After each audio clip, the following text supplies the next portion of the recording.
Uh-oh. There you go.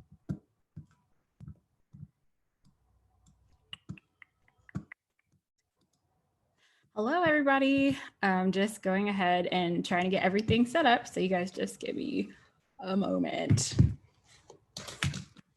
Need some good intro music or something.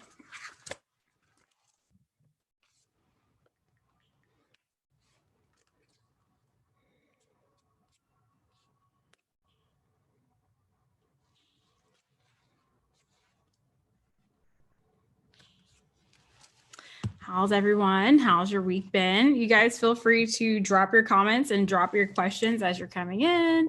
As I mentioned, this is going to be Q&A. It's all about you guys.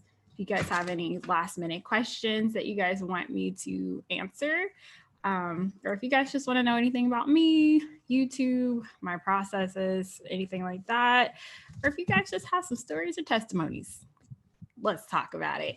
I'm still trying to get everything set up on my iPad, so I just need another minute so I can see you guys. In the comment section.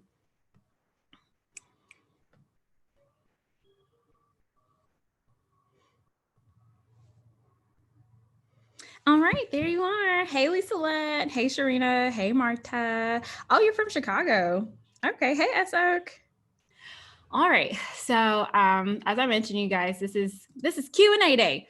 So this is like really out of my comfort zone. I'm a person who prefers like structure and knowing what the heck I'm going to talk about, but it's okay. I'm challenging myself to do this. So as you guys are coming in, like I said, leave your questions and I will go ahead and start answering some of the questions that I've received on Instagram, in my email, and on my feedback form. And so I'll go ahead and get started. Okay, so the first question that I received was someone asked if I had any tips regarding establishing zones in your home. She said that she tried to take the easy route of just giving each level of her home a zone, but she said she's finding that system is flawed for her because the zones are not equally balanced. And so she's just wanting to get some feedback on that. And so I'm just going to go ahead and pull up the PowerPoint on the part where we talked about zones, and I'll go ahead and share my recommendations again. All right, you guys give me just a sec. All right. Yeah, so basically, I like the way that they set up their zones on the Fly Lady system. I just find that I like it. And the way that they have their setup is here during zone 1, we just do things that are in the entryway. And during zone 2, we move into our kitchens. During zone 3, we kind of handle kids' rooms, guest rooms, and things like that. During zone 4, we handle our master bedroom suite, and during zone 5, we handle our living room. And the reason that I like it like this is because one thing that you may notice is that zone 1 and zone 5, you just don't have a lot of time to spend in those areas compared to zone 2, 3, and 4, where you have a full week each month to hit those areas. And so most of the time, you don't need a lot of time in your living room area. You don't need a lot of time in your entryway, because most people, I feel like, they try to do a good job with keeping public areas like looking decent and looking presentable, because, you know, if you're expecting guests and things like that, you want those areas to be quick and easy to pull together. Whereas like your master bedroom, for example, or I think the master bedroom is one where we can easily neglect that. It's like we put everybody before ourselves, and we kind of like allow our spaces to kind of get out of control because we feel like, okay, well, it's not affecting anybody else. And so the reason that I really like having these 3 weeks that are dedicated to those areas is because it kind of, it pulls you out of the neglect. That's my opinion. And like even here on zone 3, holy moly, you guys can probably hear my babies. Don't worry. There's somebody watching them. They're with their dad. But on even like zone 3, where for me personally, I have a lot of different areas that I try to get to on zone 3, it ends up working out like over time. And so if you're just assessing the balancedness over a month, I would encourage you not to do that.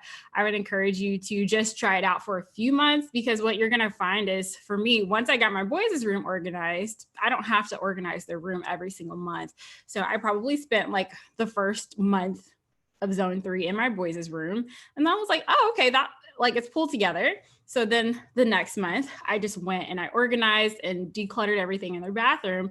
And maybe even the following month, maybe I went and touched up those things. But then for the remaining days, I moved into a guest room and I moved into another guest room. And so you'll find that over time, once you put this stuff together, once you create your long-term organization systems and solutions, things won't get out of control nearly as fast as you think that it will. And so the places that you've worked on already, if you decide to do it in your maintenance routine, you may have to just touch it up a little bit every day. But oh my gosh, I can't even think with that girl screaming down there. So anyway, you may have to like touch up on that stuff, but I'm just telling you guys, things are not going to be as out of control as you think that they're going to be once you kind of get consistent with your systems. So I like this. Another thing that I mentioned when we talked about zones is proximity. So for example, in my entryway, oh, so here it doesn't cover every single room in your house, depending on your home. Everybody's home is going to be different. So for me, if I was using this list exclusively, there would be many rooms that are left out. And so I started plugging in the rooms that didn't have a zone into the place that was kind of closest to it. So when you walk into my home, there's an office and a dining room. So all of that is plugged into the entryway for me, just to make sure that every room is represented. And then for my kitchen, I also included my breakfast area. For my kids' room and my guest room, I also have an upstairs office, which is where I am now. So I make time to get there when I'm in that zone. And then in my master bedroom suite, that's all I have in there. And then my living room, I have my living room, and I have 2 living rooms. And then I also have a guest bathroom that I like to take care of. And so I wouldn't get too worried about achieving like ultimate balance, because like I said, if you guys have only been doing this for a month, then you'll see that there's a lot of potential there over time, because once you get those permanent organization systems in place, stuff just won't be getting out of control. And then you'll have plenty of time to move into the other areas of that zone that you may not have been able to touch in month 1. Maybe month 2 is the time for you to be able to go back and touch it up. So I hope that makes sense. Okay, so I see the questions are coming in. Awesome. Thank you guys. Keep those questions coming, y'all. Okay. And I will be sure to get to them. I just want to make sure that I address the ladies who left their comments in advance. Oh my gosh, I can't even talk today. And so, okay, so that was the first question. Let me just make sure. Okay, so I think I got that question answered. The next question that I wanted to go over was in my email address. On my email, I received a couple of questions there. So someone asked, do you have any special suggestions for us that have irregular work schedules? Specifically, I'm a nurse working 12-hour shifts that are not always the same days of the week. Should I only be worrying about my morning and night routine on those days? And so I feel like I want to be very clear that I honestly don't feel like I can offer the best advice if you are a working mom.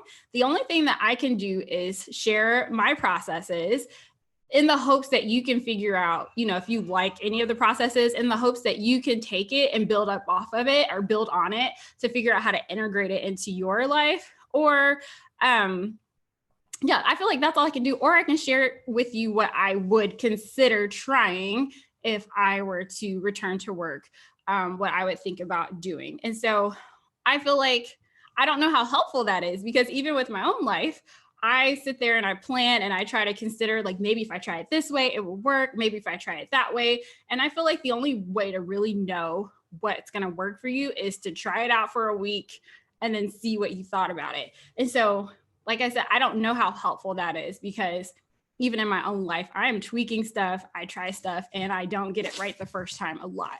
But if I were to become a working mom, this is a schedule that I would consider. I think I put it in my on my PowerPoint, so I'm going to go ahead and pull that back up so I can show you guys a schedule that I think would possibly work out for me. But with that being said, you guys, being a mom who works outside of the home, I know that it is exhausting, you know? And then it's like you go to work all day, not only going to work, preparing to go to work, going to work, the process of coming home, making sure the kids are taken care of, feeding them, doing all the things. It's a lot, you know? And I remember very, very vividly. And so, like, I honestly, there would just be some days where I just didn't even have the energy. Like, I just did what I could do for my kids and go to bed. And so I feel like I can't say with a good heart that, oh, now you need to stack all this on top of there. Cause I'm like, it's a lot. Like and so like I said, I can only share what I would consider doing. The first thing that I would consider doing is I would consider getting a housekeeper. And y'all think I'm joking. I'm not joking. Like where's my time for Professor Day? That's you guys, that's my new tough love time. Okay. When the ruler comes out, that's how y'all know I'm serious. I consider getting a housekeeper. And I know that may not be within everyone's range of affordability. But that is something I am going to heavily consider if I have to go back to work, because you guys, taking care of a home, now I know why I was struggling back when I was working. It's a lot of work. It is a lot of work to try to do all of the things. And so I don't know where this narrative comes from that we have to be the ones to juggle it all and to do all the things. But in my opinion, it's not fair. And I'm going to be either somebody's going to help me. This family's going to help me. I'm going to hire somebody. I feel like they're starting to become more affordable options for getting someone to come into your home for a couple of hours a week.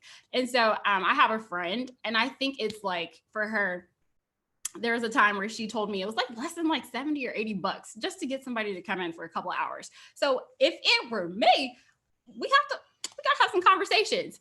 Another thing I would consider is, even now, I feel like my kids do not help out as much as they possibly could for this age. I know that it's age appropriate for my kids to be helping out. And that's something that I'm going to really start thinking about in terms of handing off responsibilities to them. But there's a lot of these things that kids can do.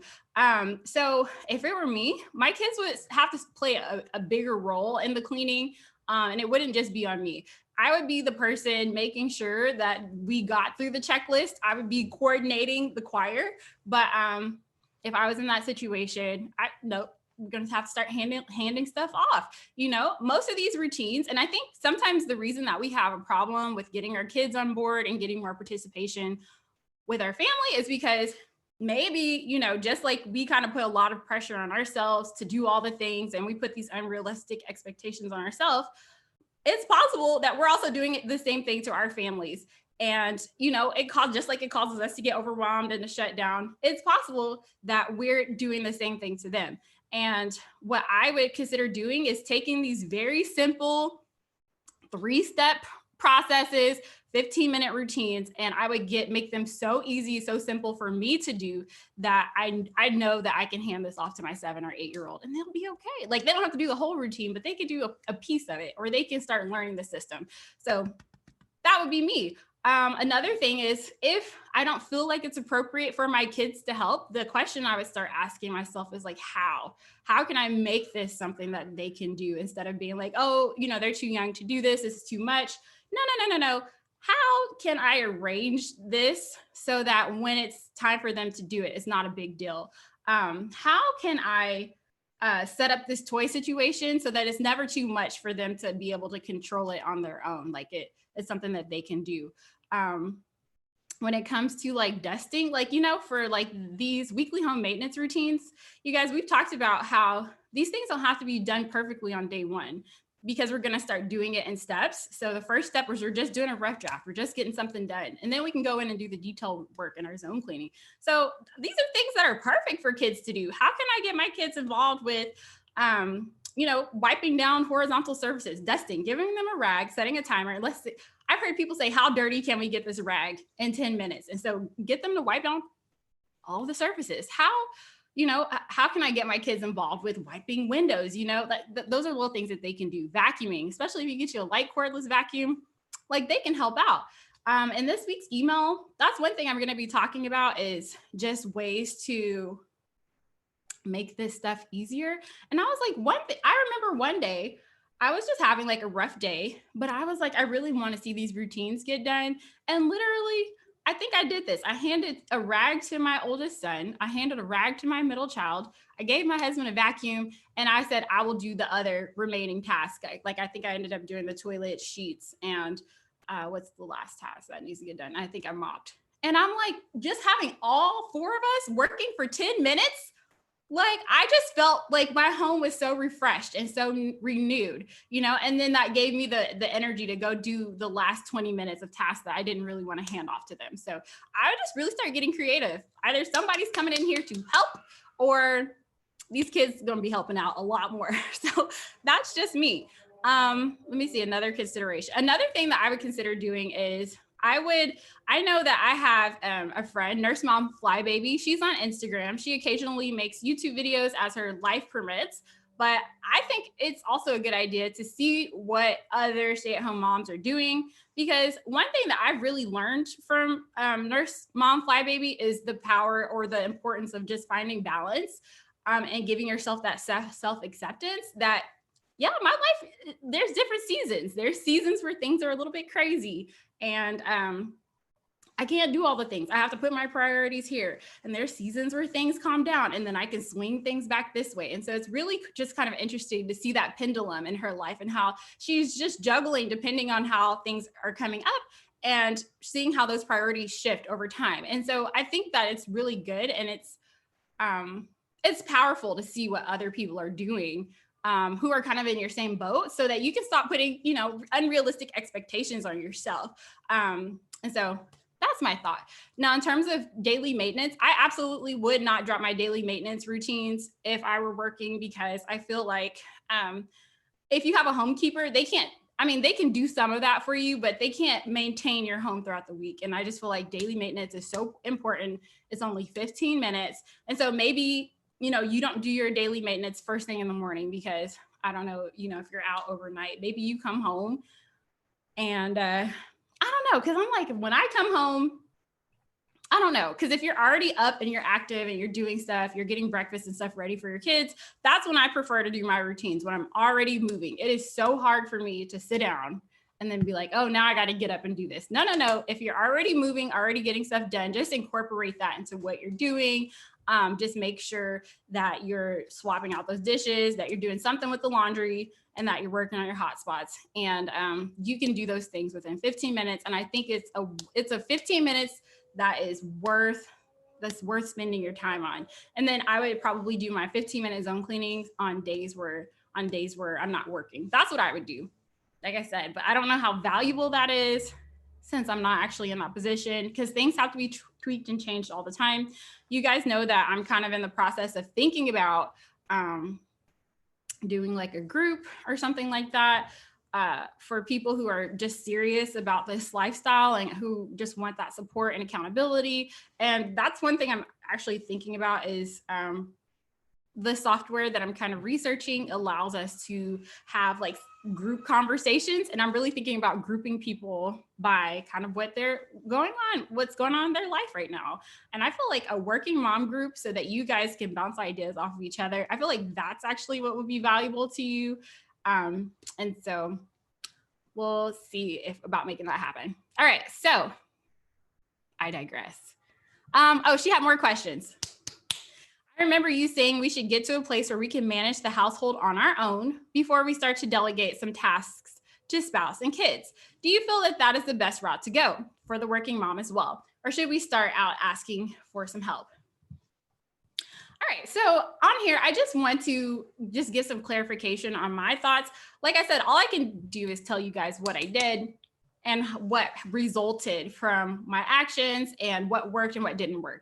And so I feel like the biggest lesson that I learned when I took over some of the tasks or all of the tasks. That's what I chose to do. Not saying that that's the right thing to do, but the biggest thing that I learned is that I was asking my kids to do things that weren't really realistic. And I mean, not realistic in the fact that they can't do it. I just want this stuff to feel like easy for them. Like, I don't want to hear the pushback every time I ask them to do a small task.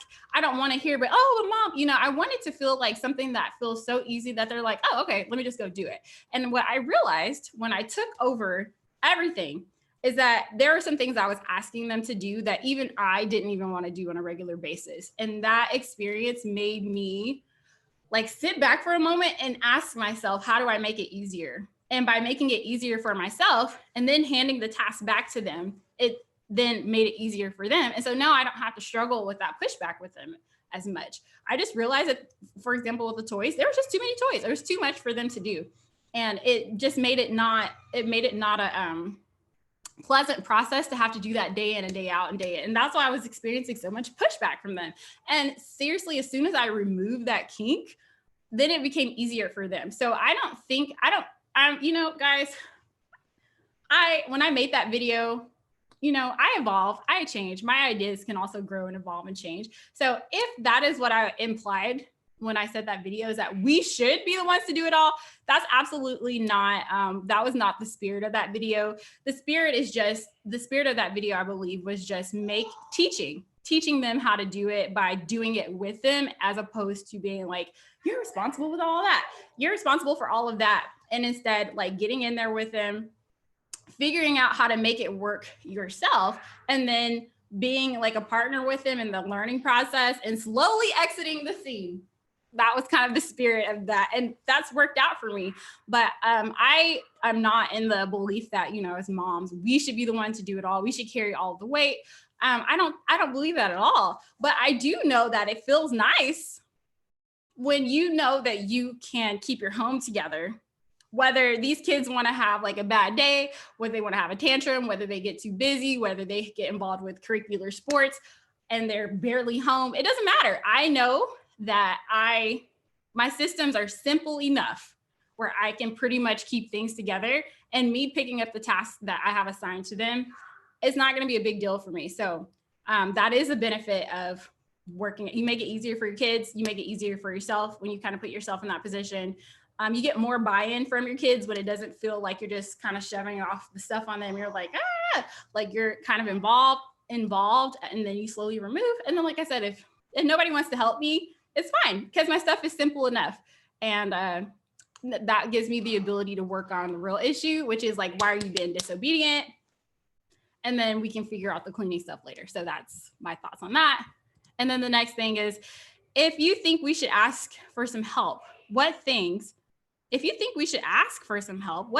how much do you suggest if you're working equal amounts outside of the home? Husband is already doing the budgeting, bills, and mowing. Do you feel that is enough, or should I ask for more? I think things should be fair if both parties are working and bringing equal income into the home, but I often feel like I'm doing a lot more. I'd love to find more balance and keep it peaceful so I can have some free time as well. And okay, so that one's really hard because, everybody's relationships are different, and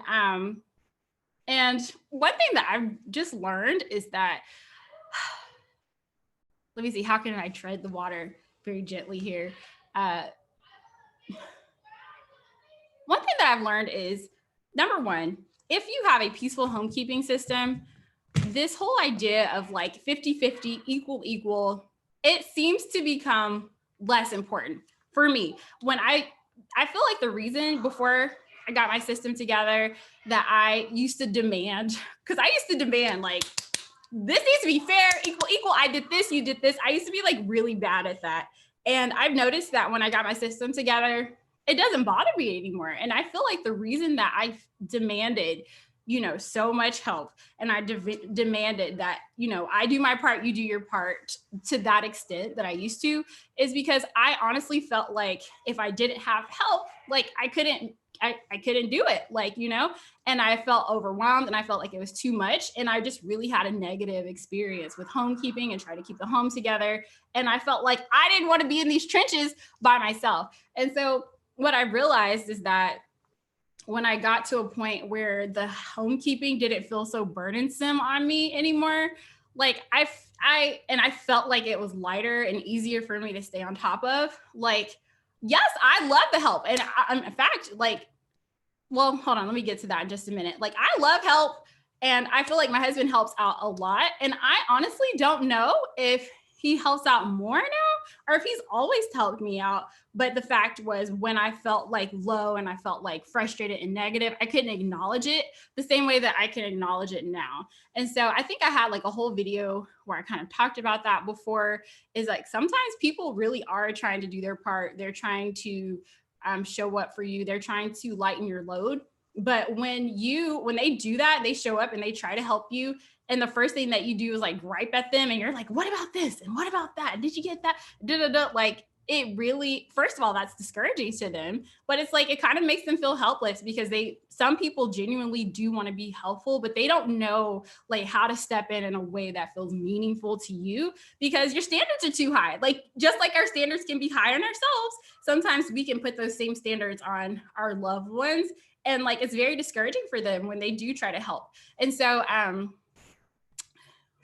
now that I have a routine and I have a system, not only does it make it easier for me to do what I need to do, and I feel like the load is lightened on me, but now I've become very predictable. So on those days where my husband has a little bit of extra time, or he just wants to be like extra helpful, he knows exactly where to jump into my schedule.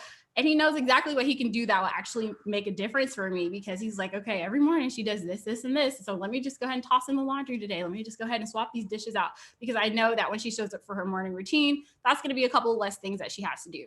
And so, I don't know if that answers the question at all, but I absolutely do think that people should be helping out in the home. I don't think that this should be something that you have to do by yourself, but I also believe that it's important to check yourself and to check your own attitude as well, because it's possible that people are trying to be helpful to you, but they just don't know how to please you, or they just don't know how to show up in a way that's meaningful to you. If every time they try to do one little thing, you always gripe at them, you tell them that it's not enough.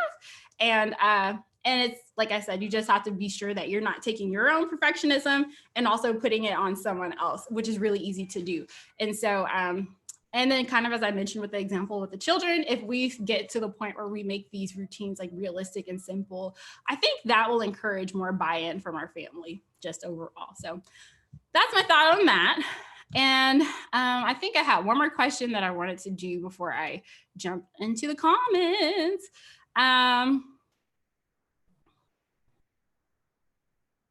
Someone asked me about zones, and they said they have so many decluttering projects, and they wanted to know, is it okay to just work on whatever you want or whatever's giving you the most anxiety first, rather than staying in your zone, at least while you're starting out?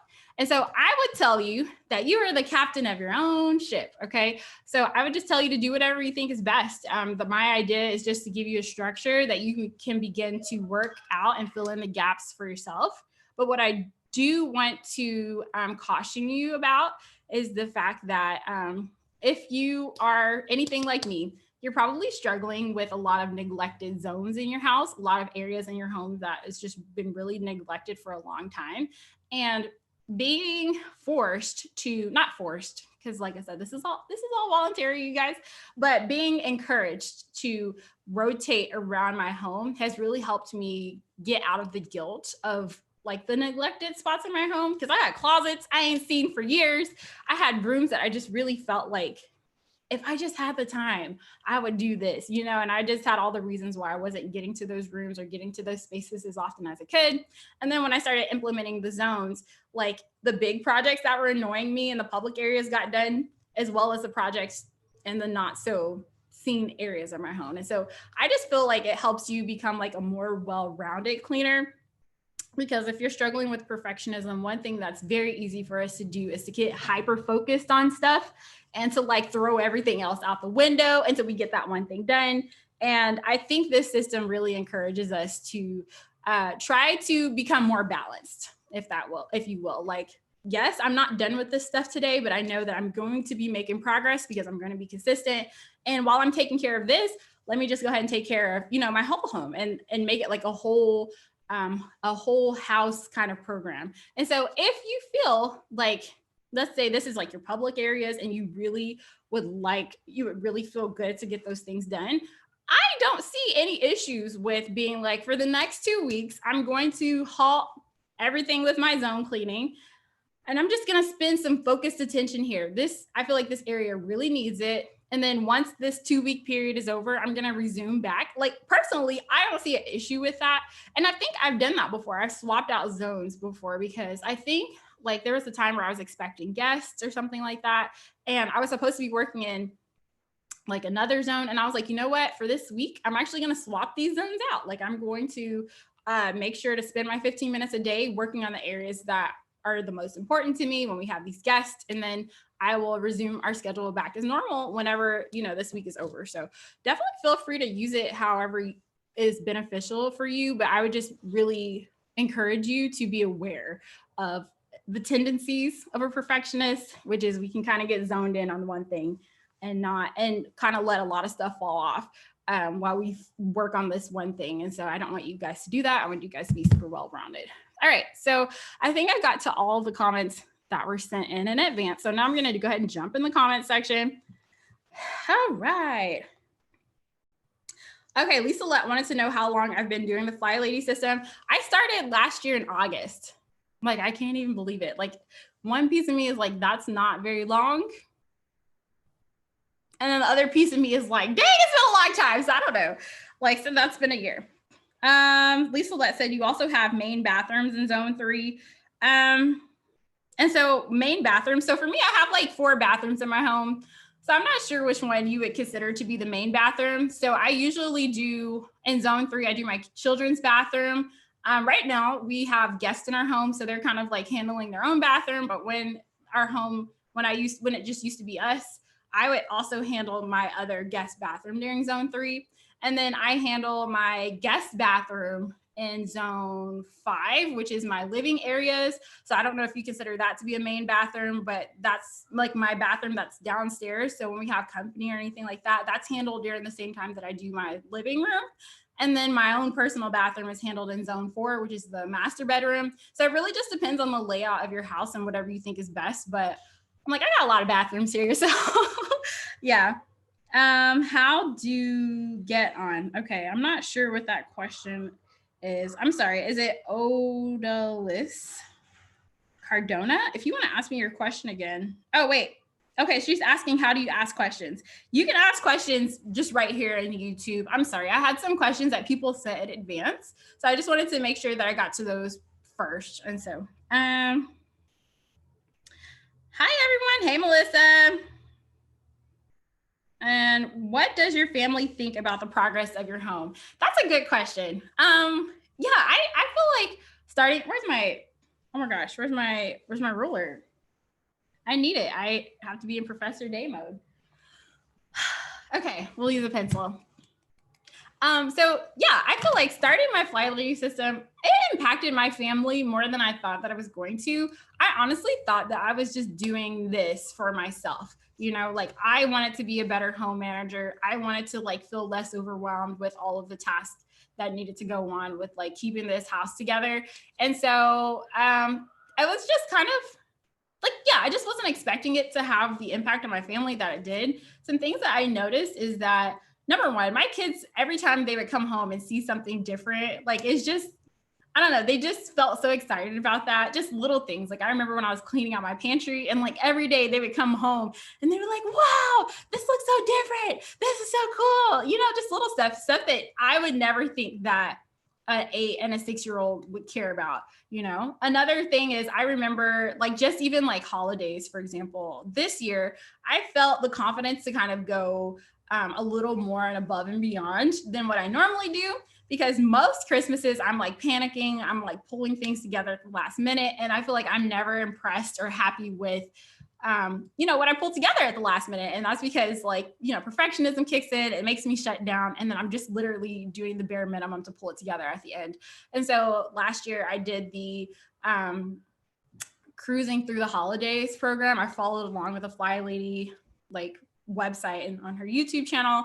And like my kids were so impressed. And once again, all the things that we have to do on the flying or cruising through the holidays, it's already integrated into your system. It's already things that you're already doing. You're just making sure to put extra focus on Christmas related things. So we'll talk about the basic weekly plan next week.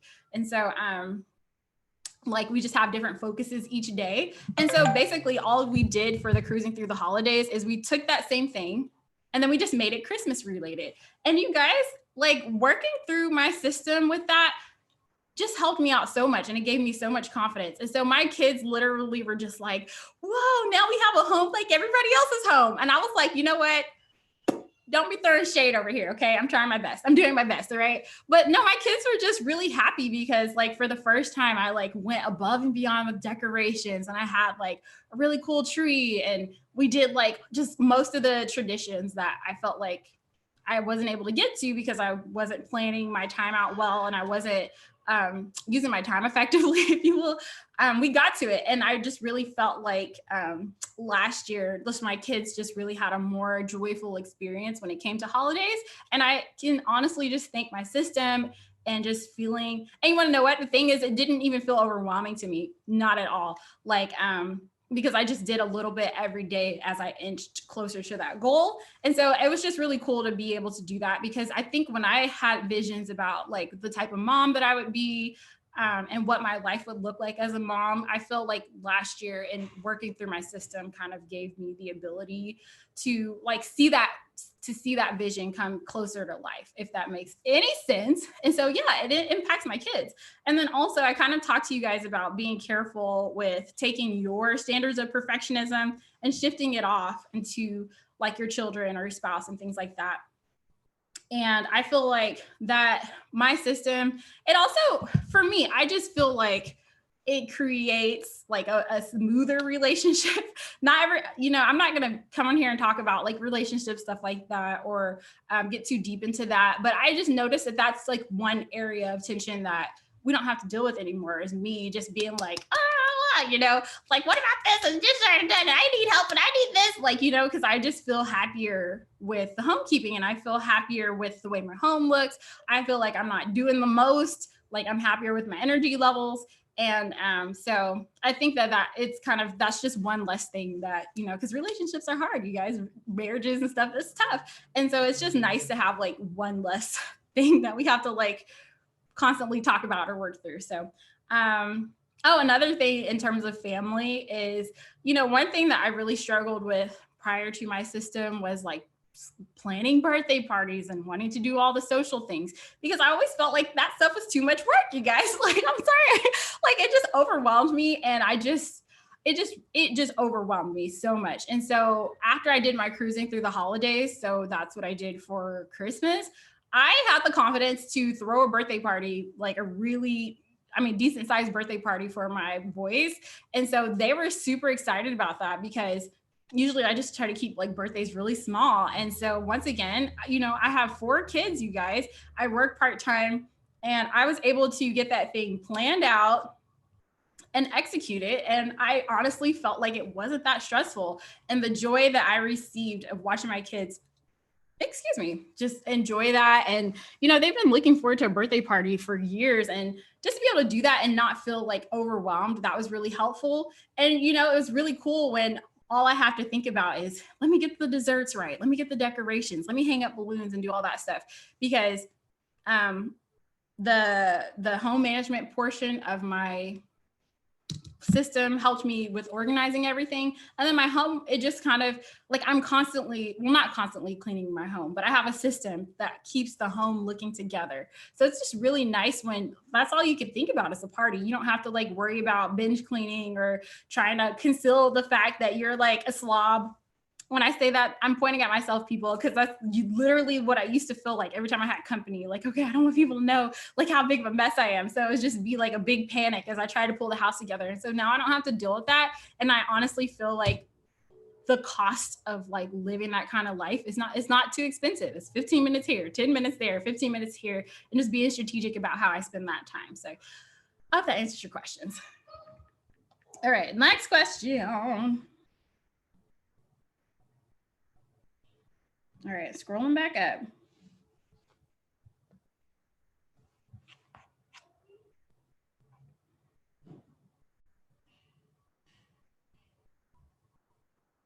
No, you don't have to get on Zoom. You can, I'm looking right here on my tablet on YouTube. So if you have a question, you can ask me right here in the YouTube comments as long as this is live. I'm just on Zoom just in case I need to pull up a PowerPoint or something to point out something that we've talked about. So I just find that the visuals help. Oh my gosh, I didn't realize that. Am I on screen share? Am I still live? Okay, I think so. I think I'm seeing. I honestly don't know if I'm still live. Okay, yes, I am. Okay, cool. All right. Jumping back in the comments, you guys.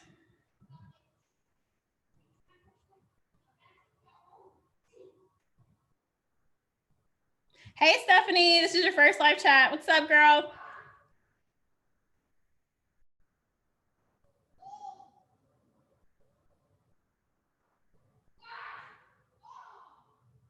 Would you recommend a chore system via your entryway?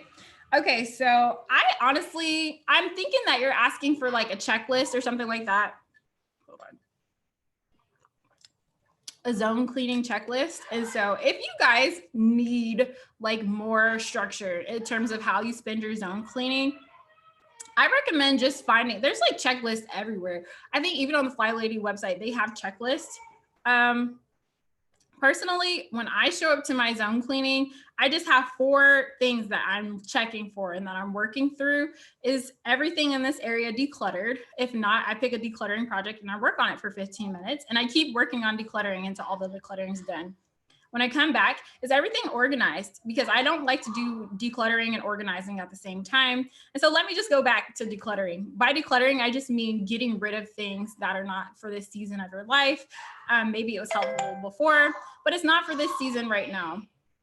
And so just really being intentional about seeking that kind of stuff out and pulling it. And so I like to do 27 fling boogies.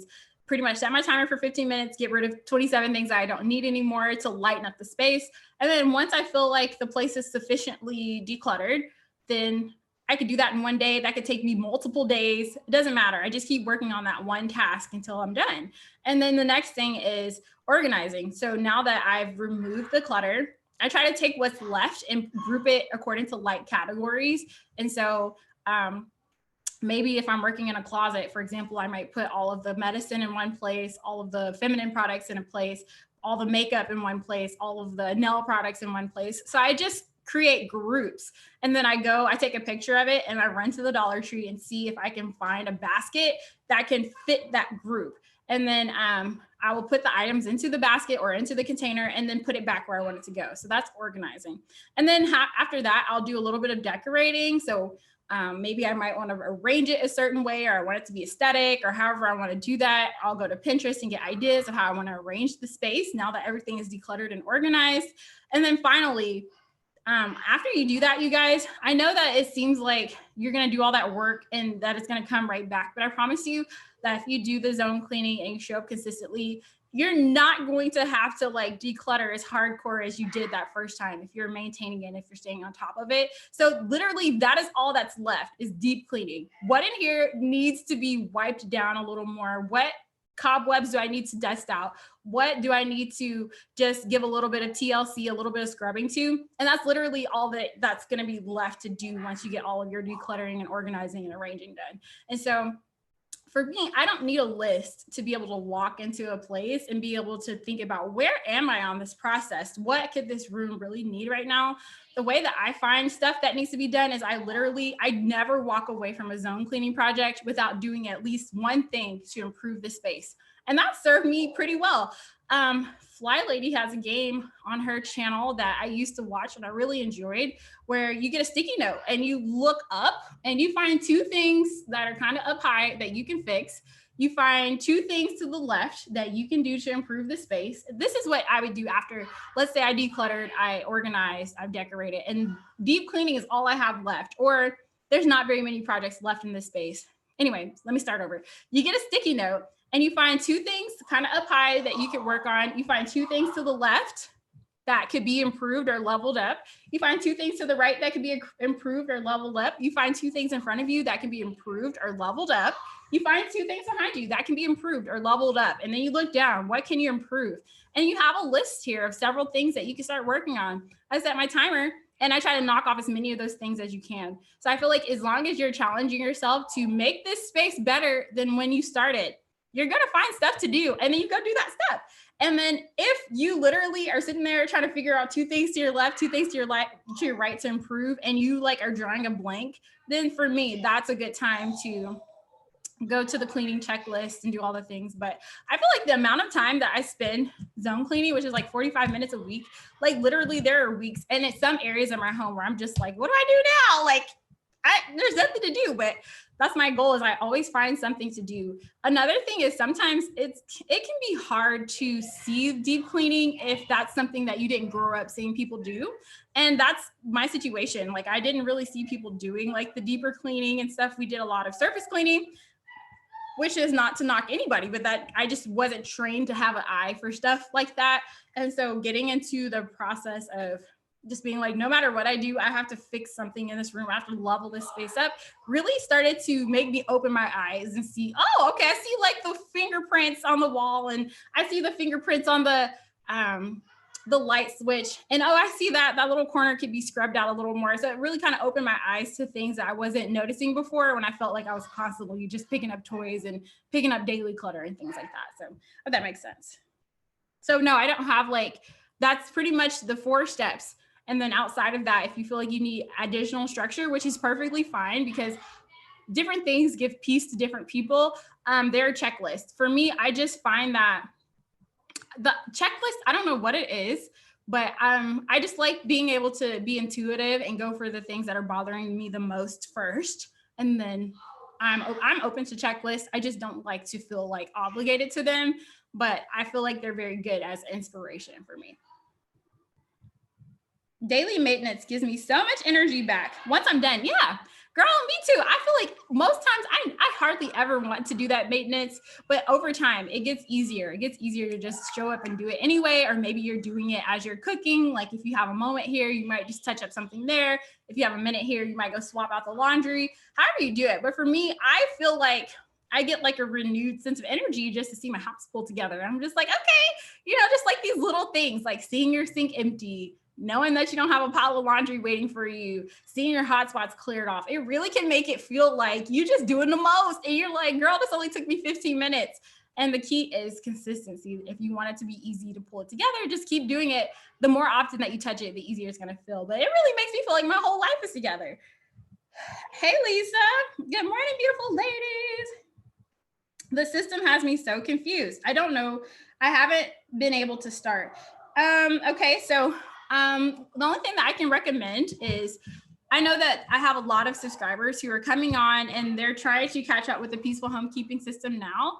I would recommend going all the way back to day one, which is where I talked about shining your sink. I actually created a playlist on my YouTube channel, which I'm not sure how long it's going to be there, you guys. So if you're interested in doing the peaceful homekeeping challenge, you better go watch it now, because I don't know how long it's going to be there, because I'm thinking about moving it to somewhere where it's like more official and chopping it down and making it user friendly so that people in the future can be able to watch it. But if you guys want to watch it while it's in this raw format, now's the time, because I will be, packaging it up or whatever for people in the future. And, but yeah, I would go all the way back to day one. And my intention with this peaceful homekeeping challenge was to really address people who get overwhelmed easily. I really wanted to address people who try to look at everything at once and they get overwhelmed. And I wanted to be like, no. Sorry, I hope that wasn't loud. I wanted to be like, no. We're not going to work on everything at once. That's too overwhelming. We're going to get really good at this first. We're going to get really good at this morning routine. We spent 3 weeks working on 3 things in your morning routine. And so I don't know like how much simpler we can get when it comes to building a routine. So if you need something simple and an easy way to build yourself up, follow the system, follow the peaceful homekeeping challenge, start at week 1, and really encourage yourself to not like rush ahead. through the process. And that's another thing. If I turn this into like an official course, I'm going to drip it out, because I feel like that's a huge problem is for some of us who are perfectionists like me, we try to see the whole picture. We get overwhelmed. We shut down. We don't do anything. And I really want to encourage people not to do that. So if you go back and you watch them, like I said, watch week 1 and then do it. Don't even think about week 2 until you've done step 1 for a full 7 days, and then come back and build step 2. And if you take your time and get comfortable with each step before you try to understand the other remaining 5 steps, I think you're going to have more success and you're going to feel a little more confident. You have working singles also. Yeah, like I said, I think that if we decide to do the group or we create the group, I feel like that's going to be the power of that group, is getting people together depending on their life situation. Because I do know that there are single moms. I was raised by a single mom, and then I spent time with my grandmother, who was also a single grandma raising us. And I know that each situation has their own challenges and their own struggles that I cannot speak to, as much as I want to, because I feel like all I can do is say what I would try. But as I mentioned, when I try stuff, even what I think would work doesn't work out for myself. So there's no way that I could tell you precisely what's going to work out for you. But what I can do is just give you the bones to what's been working out for me, give you the bones to my system, with the hopes that you can take it and craft it and tweak it and make it work for your life. And so I think, like I said, it would be really cool to have a community of people together where you guys have something in common, and then you can put your heads together and be like, okay, this is what worked for me last week. This is what I tried. This is what's working. This is not what's working. So I do acknowledge that. Thanks for bringing that up. Good for you and your husband for getting a house cleaner. Thank you. I was also wondering, I'm single, asking for tips. Okay, so yeah, like I mentioned, y'all, that I feel more and more inspired to like do this group, because I feel like that's community. I just feel so much easier to do this stuff when you are surrounded by people who care and who are like-minded and who have the same visions and who have the same goal as you. And so I feel more and more inspired to make that happen, because I feel like that's going to make the difference from some of you guys, is being able to learn from each other. And I know that there's not a lot of representation on YouTube. Like, there's some people, but there's not a lot of representation for everyone's specific cases. And so I just think, yeah, I'll just keep thinking about how I can just create that space. Just the world's biggest resource for moms who just want like realistic ways to stay on top of all the things. And like I said, I know as an individual, I can't provide all the answers, but maybe we can support each other and figure everything out ourselves, or not ourselves, but as a group, as a team together. It can take a minute. I have been there from the beginning. I have a few small wins. I'm calling October my cycle 2. I hope to have great progress by cycle 4 in December. Oh, I love that. I love your attitude. And that's the thing. Like, I hope, like I said, I hope I've never come off to you guys as that I just did this in month 1. I had my whole life together. No. I think each month I've had like a different focus. Like, like I think the first month was more like me figuring it out.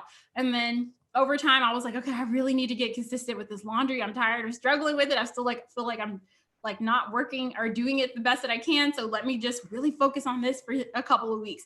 Oh, okay.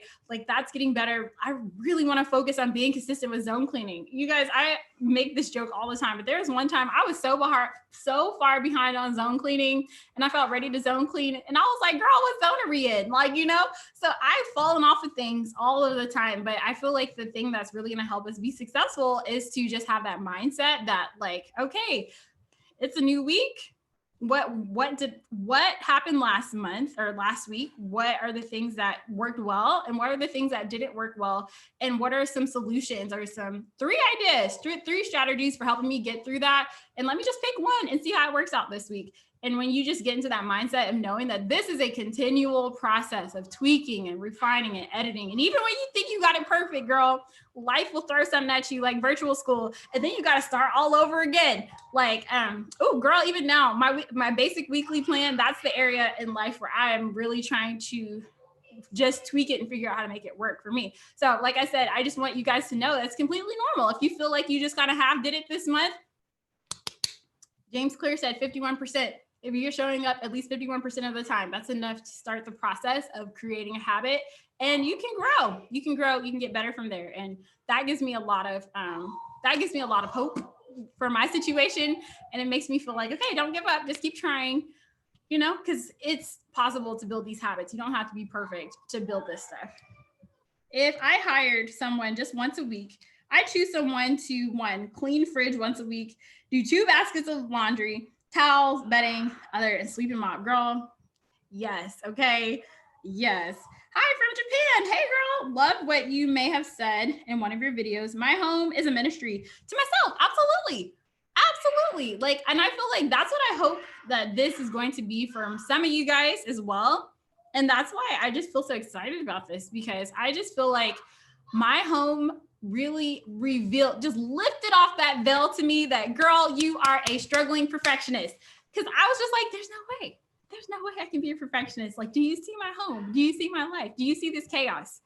I thought perfectionists had their lives together, but I just didn't realize that perfectionists can also be struggling with the overwhelm. And in fact, I can't speak for everybody, but for me, a lot of the overwhelm that I struggle with is because as soon as you say something, I have these really crazy standards that I should be reaching in my mind. And then all of a sudden I'm like, I can't do that. It's too much. And I'm like, who said that the standard had to be up there? You know, like, bring that crap down a little bit. And even if the standard is up there, you don't got to get to it today. You don't have to do it in one day. Why don't you just take bite-sized pieces and trust that little by little by little by little, you will inch your way there. And so being able to see that I was a perfectionist in my home helped me realize that not only am I a perfectionist here and I have to work through that, but I'm a perfectionist in other areas of my life, and the kind that where I get overwhelmed and I shut down very easily. And so even like with this YouTube thing, you know, like I've had to confront that piece of me. And I feel like because of my homekeeping system, like I'm very clear, like anytime I don't feel like showing up, anytime like I'm not prepared for this, anytime something comes up, I have to check myself and be like, is this perfectionism trying to stop you from moving forward a little bit, trying to stop you from being on the road of progress? And so that's just really been like homekeeping, keeping the house clean and all that stuff is cool. But I feel like learning about yourself is even cooler, you know, and learning what could possibly be what your roadblocks are. Could also be something that's even cooler, and learning what does it take to make you become a consistent person is also cool, because once you figure out how to like jump over perfectionism, anytime it tries to tell you that now's not the time, learning how to jump over that crap, and then learning how to work towards your goals in bite-sized pieces. I mean, it will help you accomplish anything, not just homekeeping stuff. And, you know, it will be nice to keep your home together, because then that means you create time in your life to take what you've learned from peaceful homekeeping and apply it to your real dreams or your real goals or the real things that you want to see accomplished. And so I just feel like the way that I see my role as I'm sharing my story is I want to just empower you guys to use your home to help you learn about yourself, and then take what you learned about yourself to apply it to the things that are actually meaningful to you. And for me, I'm like, my home is cool. Clean home is cool and all, but I have other dreams. I have other visions. And I feel like because of what I learned in my peaceful homekeeping, like I feel even more empowered to go for those things. So yeah. Are those the things that are the hardest for you? Okay, so I'm thinking we're talking about the homekeeping. Let them do that in a weekly home blessing, then do zone work yourself. Okay, you guys are talking about like getting your family involved. How about ordering groceries on your lunch break, bringing them home? Girl, I'm thinking I'm gonna do a video in this room. I think that's gonna be this next week's video. Talking about, girl, some of the home management things that I'm doing right now to survive this virtual homekeeping thing, and automation, subscriptions. Like I'm all about that life right now, because historically I've been very frugal when it comes to like doing like using automated systems. But I feel like if you're busy, especially if you're working, it's a must. It's a must. We have got to find ways to take some of the work off of our shoulders. And so some of that could be in delegating to your family. Some of that could be in homekeeping, but a big piece of that is taking advantage of this technology, taking advantage of these services that they got where you don't have to be doing stuff in real time. Like you can organize that stuff when you have a break. You can be, like you said, on your lunch break, ordering your groceries, doing all the things, scheduling this, scheduling that, so that in the real time, when it's time for stuff to go down, you don't have to be there. Girl, I'm pretty sure that that's what this week's video is going to be about, because it's changing the game for me. And it's really helping to relieve a lot of that stress off my shoulders. And even with this peaceful homekeeping challenge, some daily motivational emails, y'all think I'm typing that stuff up every day? I would not be able to support you guys the way that I do if I was trying to do all the things in real time, make decisions in real time. I have to, when I have a chunk of time, I have to use that time and work, do as much work as I can. I have to batch my work and then use automation systems for everything else, you know? And so I think I'm going to talk about that. Maybe, I think that's like a whole new video idea, but I think I'm going to talk about things I'm using right now that I'm loving, that is helping me with the home management stuff and also with the YouTube stuff. Cause I know some of you guys like, yeah, homekeeping school, but you guys have other goals and stuff like that. So I can share some of those things that I've been learning for myself. Did any of you do the steps first before doing zones? I'm trying to do zones without steps and it confuses me. Don't do that. Don't do that. If you follow the Peaceful Homekeeping Challenge, you guys know that my passion for maintenance routines, because as much as I hate to say this, because this is what a perfectionist would say, if you don't do maintenance, there's no point in doing everything else because it will fall apart. And so I'm thinking that you're still talking about the Fly Lady system, which is cool. But for me, I just have like a different approach to it. And so the way that I do it is I have my daily maintenance routine on Fly Lady. That's kind of equivalent to your morning routine, but mine is a little more like beginner friendly. We got 3 things we got to do every morning and every night, and in the midday if you need to. And if you can't do nothing else, you can't get to that zone cleaning, you can't get to that weekly home blessing, don't worry about it, because you're going to be cool as long as you do your maintenance routines in the morning and in the night. Yeah, like literally, if I can't do anything else, it's too busy of a day, did I get the maintenance routines done? And if I did, it's fine, because what's going to happen is if you skip your maintenance routine, that's like shooting yourself in the foot, you know? And if you have to skip it every once in a while, that's cool. You know, that happens. Like as long as you keep trying, you show back up the next time, it'll even itself out. But if you skip the maintenance routines too many times, it's like shooting yourself in the foot, because that all of a sudden now your dishes have exploded, the laundry has exploded, the daily clutter has exploded. And so, and now it's just really hard to keep everything together. But let's say that you had a busy day and you were like, you know what, let me get that maintenance routine in the morning and that maintenance routine in the night. At least things are not blowing out of control. You know what I'm saying? At least you didn't just take yourself back by a few days. Yeah. And whereas like if you skip a day of zone cleaning, it's like that didn't just move you backwards in your progress at all. All that just means is that you'll just come back and pick up where you left off. That zone cleaning project will look exactly like it did in a couple of days from now if you need to take a few days off. But I can't say that for your maintenance routine, because if you skip that maintenance routine, there's going to be a lot of work for you when you come back. If you skip zone cleaning, it's going to be exactly the same. Like zone cleaning for me is about moving you forward. It's not about, but it won't knock you off your game if you skip zone cleaning for a week. It's not going to knock you off your game if you skip your weekly home blessing for a week. It's like I always like to joke, I've done more than skip that weekly home blessing for a week prior to the girl. There were things that probably got neglected for weeks. And so if you miss a week or you miss a day, it's not the end of the world. And so I don't prioritize those 2 things. I prioritize that maintenance routine. And then when things kind of slow back down, then I'll incorporate the zone cleaning and the weekly home blessing to move me forward again. So I hope that makes sense. Hey, Elizabeth. You have a job and are making money, you deserve us a couple of shortcuts. Absolutely.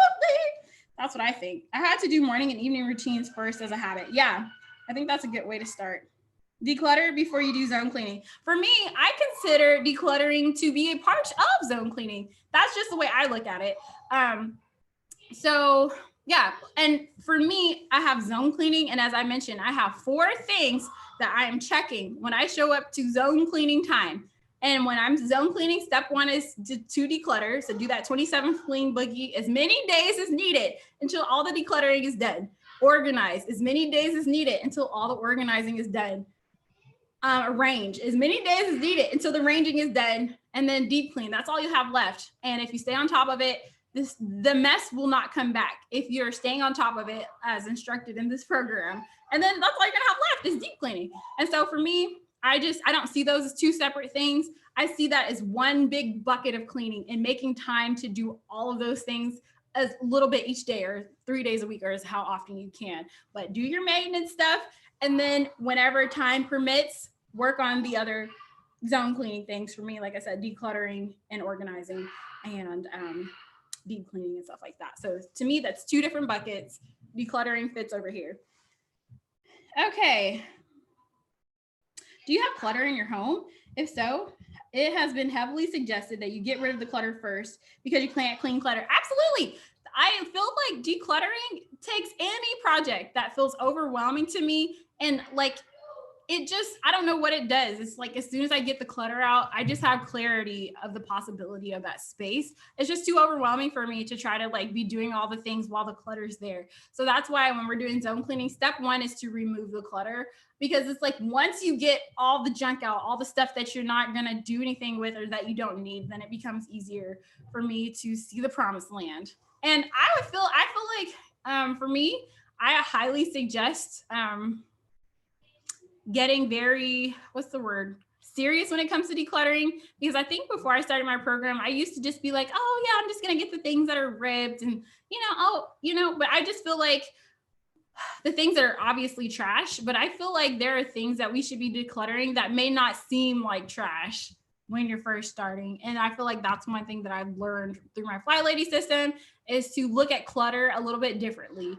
And for me, I consider clutter to be things that I don't need in this season of my life.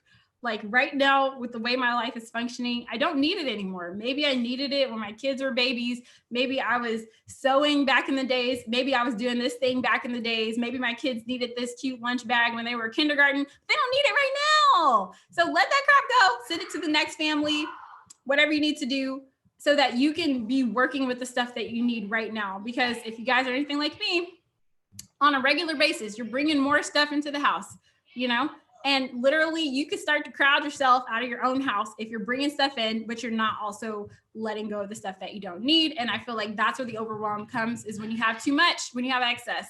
And it's overwhelming to declutter or to organize or to do things when it's too much excess. So you have to also learn to receive, but also to release. And for me, that was a really interesting lesson that I had to learn through this process.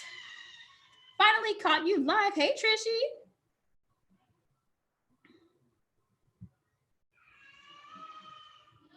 Okay, Marcia says she asks her partner what he cares about, what gets done as top priority. We do that, and I drop all else. Girl, it's about prioritizing. We can't do it all, Like for me, I think I even talked about this in the weekly home blessing. Like I have high priority areas that I get to my weekly home blessing. I do not try to do my entire house. Like that is a recipe for me to be stressed out. I have high focused areas that I try to get to first. And then if I have any time left over, I may trickle into some other areas. And even with my morning routine, I don't do a morning routine in my whole house. Like my morning routine, and that's probably why it only takes me 15 minutes. Dishes, laundry. And then in terms of hotspots, I told you guys that the way that I do my hotspots is I have a few key hotspots in my public areas.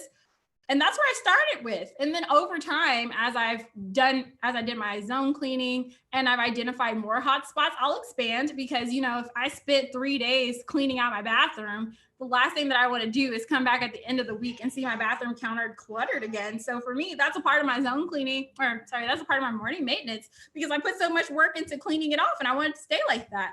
But there's so many surfaces in this house that I don't touch on a daily basis. I save it for zone cleaning. And for my maintenance stuff, my morning maintenance, and also my weekly home blessing maintenance kind of stuff, I really try to do high priority, high traffic areas first. And then, because I'm not trying to, girl, this is a big old house. I can't even imagine. Maybe in the future when my girls get older, I could. But right now, I'm just trying to, I'm just trying to get the thing. I'm trying to be balanced. I'm trying to do the best that I can without like feeling too stressed out or too overwhelmed. And so for me, high priority, high focus areas first, and then everything else gets done in zone cleaning. And for me, it's been enough. So,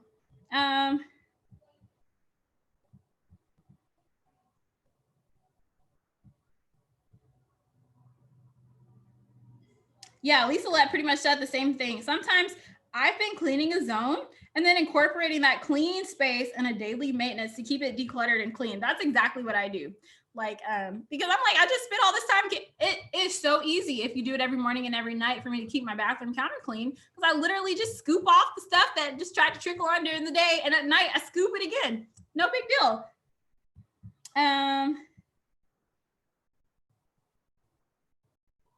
Marta says, I agree 100%. Decluttering creates wins each time you work in an area of a room. Yep.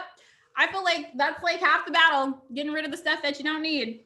And then it just feels like it doesn't get out of control as fast as you think it would be if you let go of the stuff that you don't need anymore.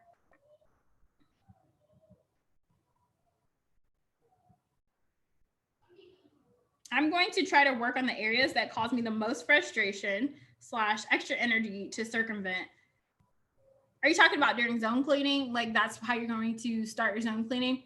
Girl, if that's what you're talking about, that's what I did. Like the stuff that I think I just went when I, like, let's say I started in my master bedroom. I was like, you, and you. I had like piles of stuff like in the corner of my room that I've just been sitting there waiting for me to get to it. And I was like, that's what I'm working on first. And you guys, all the piles of stuff, that took me 15 minutes. I'm like, why would I sit here and live with this? This has been frustrating me and annoying me for months. And it took me 15 minutes to pull all of it together, put all of it back, declutter it and put it back where it goes. Boom, floors are done. The next day I found my nightstands were annoying me. So I went ahead and I just opened them up. I pulled everything out. Well, no, did I pull everything out? No. I pulled all the trash out, all the stuff I didn't want to keep anymore, all the stuff that wasn't for this season of my life. Boom, day 2, done. Now my nightstand looks great. And then I think on the next day, no, I think I did 2 nightstands, actually, 2 nightstands.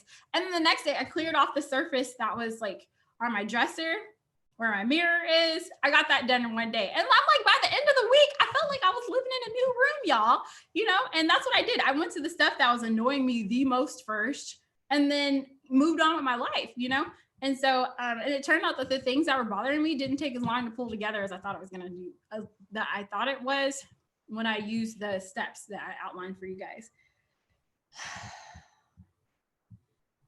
Our weekly blessing. It doesn't need daily attention. What does that mean? The weekly home blessing. So just to refresh for you guys who don't know, the weekly home blessing is like those 6 additional tasks that we do to kind of like finish off the space. So the vacuuming, the mopping, the dusting, the polishing, changing sheets, doing your swish and swipes. Now I know in Fly Lady, it's a little different over there, but this is how I do it over here. And for me, the way I do mine is, you can do how you want to. You can do all of those 6 tasks in one day. If you do 10 minutes per task, then that should take you about an hour or a little more. I think I actually have 7 tasks on mine. I have to look at my list. But it should take you about an hour to get all of that stuff done and be done for the week. For me, I don't have that kind of energy, and neither do my twins. They don't have that kind of patience for me. And so I like to space mine out. So I like to do a couple each day. Currently I do 2 on Sunday, I do 2 on Wednesday, and I do 1 on Friday. And so those tasks, they just need to be done once a week, but how you arrange it into your week, that's how you do, however works best for you. And if you guys were on last week's call, or if you're getting the emails, then I have ideas or suggestions for how you can work it into your week, depending on your personality.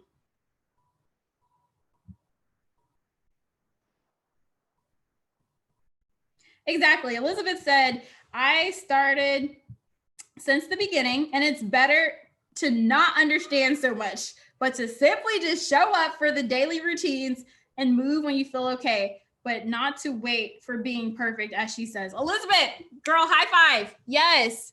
Sometimes you don't need to understand everything. That's kind of where I'm struggling with right now, not with homekeeping, but with some other stuff. Sometimes it's just better to take what you know and to get started and to figure it out as you go. So that is what I highly recommend for this system. If you're trying to like understand all the things and you're like, wait, when does this go? Do step one. Do step one first, and then you'll figure it out. I like to believe that I tried to make this as user friendly as I could. Now the videos are kind of long, but if you just hang in there with me, watching on 2x speed, hang in there with me. I think I really tried to make this as user friendly as I can make it.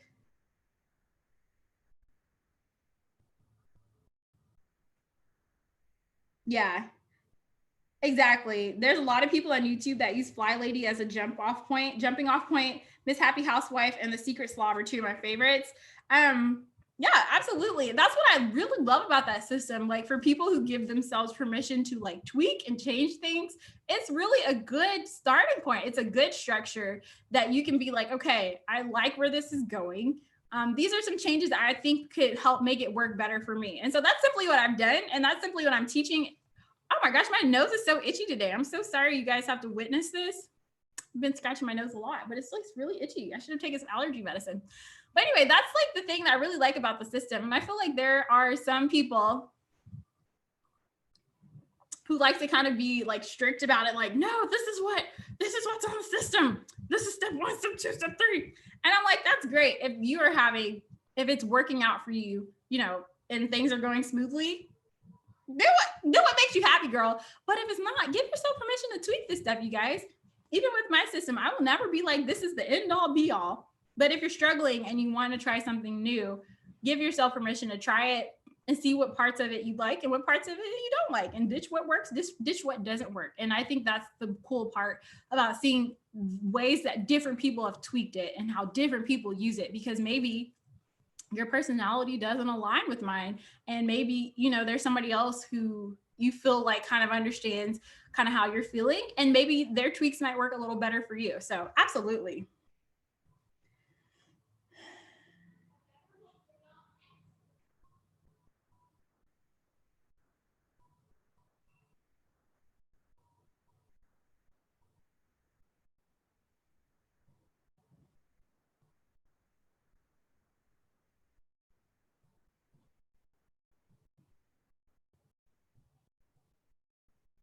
Okay, April asks, have things stayed pretty easy since you started, or did you have periods of time where you fell off with your routines? How long did it take to get really consistent? Girl, for me, I don't think I've ever fallen off the full complete system since I started. And that's because I've told you guys in some previous videos, I reached a breaking point. I reached an emotional like breaking point where I was tired of like struggling. And so when I finally started this system, it was literally like a breath of fresh air. And because for me, the consequences of dropping my system, the consequences of not doing my system is too much for me to bear. Like, I don't want to deal with it. And so for me personally, no, I have not fallen off my routines completely, because to me, going back to the way things used to be is not something that I want to deal with right now.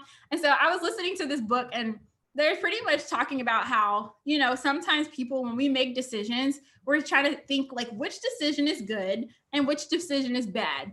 Like, I want to pick the one with good consequences. And sometimes life is not that straightforward, like there could literally be situations in your life where both of them require work. Both of them require crappy stuff that you have to deal with. And you have to decide, which crap am I going to deal with?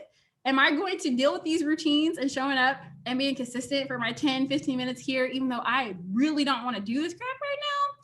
Or I'm going to show up to this messy house and then binge clean and have to struggle with this. And for me, the crap that I choose to deal with are these routines. And even though I don't like them, I don't like doing them all the time. Like, I hate cleaning. This is annoying for me, but it's easier for me to like show up, put my headphones in, get my music going and do this than it is for me to not, and then constantly having to be catching up. And you guys know that right now we're kind of doing the extended family home, and there are a total of 8 of us here. And so if I don't stay on top of those routines, I know exactly what's going to happen. So for me, I haven't never fallen off completely in the last year. Now, do I have periods of time where I feel like should be doing more? Absolutely. Like I told you guys with my basic weekly plan when virtual school started. So now I used to have the whole day to try to like work in my basic weekly plan so I can get those things done. And if you guys don't know what I'm talking about, we'll talk about the basic weekly plan next week, but I used to have all day to work on my basic weekly plan or the task of the day. But now I don't. I am homeschooling or I'm virtual schooling pretty much all day. And then when I have like a little pocket of time in my day, I'm spending that pocket of time trying to like scurry and pull lunch together because I wish that I was cooking, in advance and doing all this stuff. And so I'm not. So I'm like using that pocket of time to get lunch together. As soon as the kids eat, we're back in school. So for me, I wish that I was doing my basic weekly plan more because I know that when I'm staying on top of it and doing a little bit every day, it just feels less stressful to me. But like that part of my system has fallen off. And right now I'm in the process of figuring out how to make it easier and more realistic for me to pull back into my life. And I've had to rearrange and shift some stuff around. And I'm trying to do less on the weekdays and kind of push more things toward the weekends to see how I can make that easier for me to stick with. There have been times where I've fallen off of my zone cleaning. I'm trying to think specifically what was going on. I know I've had periods of time where the kids were sick and I just couldn't do anything else, but I showed up for the maintenance routines, girl. I told you, maintenance routines, as long as you're doing that, that is like literally the nuts and bolts that will keep things from falling apart. Everything else, you just get to it when you can. I don't want to say that and then you guys think that those things are not important. They're very important, but life happens, y'all. Stuff happens, stuff comes up, and it's like if you have to choose to like do the bare essentials for a short amount of time, that maintenance routine is it. And then everything else can take a back burner for a minute while that crazy period is going on, and then you bring that stuff back when you're ready to start moving forward again. So for me, no, I haven't, because I just don't want to live with what happens when I like fall off completely.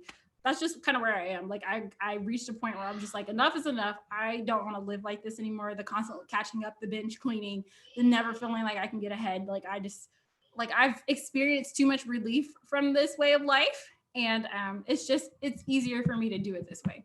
So, and I think I mentioned in the last video, I would love to believe that people can experience transformation without reaching a breaking point. But I know that a lot of times when people hit their breaking point, when people have reached the point where they're like, enough is enough, that's literally when people are the most receptive to change.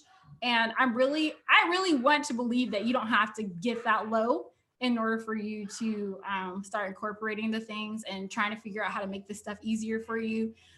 But for some of us, that's what it takes. I'm pretty sure, I hope, oh girl, like even me with this, like trying to get my health life together, I'm really hoping, I know that this sounds horrible, but the thing that makes most people get their life together is a health crisis. And I'm hoping that that's not going to be my story, that I'm just gonna be playing around in these streets so a health crisis comes and then I'm like, all of a sudden I got my life together. But a lot of times that's how we are as humans. Sometimes we have to get to the point where we're like, I can't deal with the consequences anymore, And so I need to get my life together, y'all. I tell y'all every day, I don't have my life together. I'm just a lady trying to learn how to live our best life, but I really do need to get my health stuff together. And I really don't want to hit a breaking point before I decide to get serious with that. So anyway,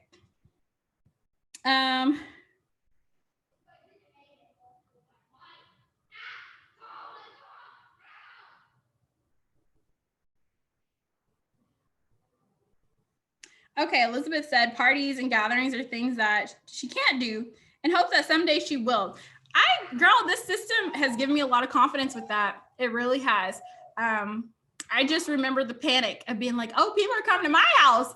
Oh my God. And having to like try to panic and pull all the things together. It's too stressful. And of course you don't want to have guests when you feel like you have to do all the things just to be able to welcome people into your home comfortably. But when, you kind of get with your systems, like, most of this stuff, I'm not asking you guys to do it perfectly. I'm just asking you to like show up and kind of work on things throughout the week for like 10 minutes here, 15 minutes there. And when you do that, what you'll notice is like when those guests come, you'll never be starting from scratch. And it is so much easier to prepare for guests when you're not starting from scratch, when you've already gotten the brunt of the work done. So now you may just have like a few light touches that you need to do here. Maybe you need to run around and do your maintenance routine and you're done. Like you could spend the other, like like that could possibly be 20 minutes worth of work. You could spend the other however many minutes you have preparing snacks and getting the drinks ready and thinking about what you guys are going to be doing. You know what I'm saying? Like it's just so much easier when you can have the homekeeping piece part of it done. So I totally understand that. And I want to tell you that if I can do it, we can all do this, y'all. It doesn't have to be that stressful. And also planning in advance, which we'll talk about next week, but using the basic weekly plan. And for me, I just have like certain themes that I try to focus on each day. And before the week starts, just sitting there thinking about, okay, what's coming up this week? And then breaking down my to-do list according to the theme. So that way I'm making sure that I'm working a little bit toward whatever event or goal or party or whatever I have coming up. So I'm not doing it all at once. That helps so much.